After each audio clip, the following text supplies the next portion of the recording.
So next ఇప్పుడు నేను చూపించబోయేది digital class rooms అనమాట. సో చక్కగా ప్రొజెక్టర్ ఉంటుంది అనమాట. అండ్ ఇక్కడ normal board and everything.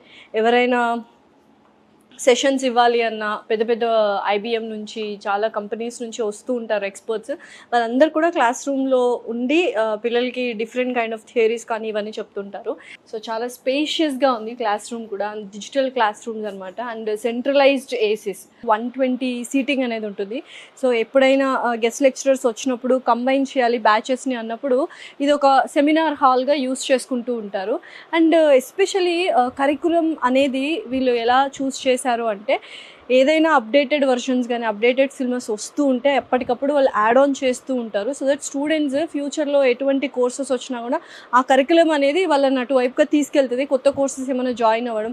And main important thing ఏంటంటే ఇప్పుడు మీరు డేటా సైన్స్ తీసుకున్నారు అండ్ సైబర్ సెక్యూరిటీ తీసుకున్నారు అండ్ ఏఐ తీసుకున్నారు. ఫర్ ఎగ్జాంపుల్ మీకు ఒక 1 year ఏఐ చదివిన తర్వాత సైబర్ సెక్యూరిటీ కోర్స్ నేర్చుకోవాలి, దాని మీద కూడా నాలెడ్జ్ పెంచుకోవాలి అన్నప్పుడు వీళ్ళు సబ్ కోర్సెస్ అనేది యాడ్ ఆన్ చేస్తూ ఉంటారు. సో ఎవ్రీ ఇయర్ మీరు ఒక కోర్స్ ఎక్స్ట్రాగా యాడ్ చేస్తూ అది నేర్చుకోవడానికి కూడా వీళ్ళు వెసులుబాటు కల్పిస్తున్నారు అనమాట.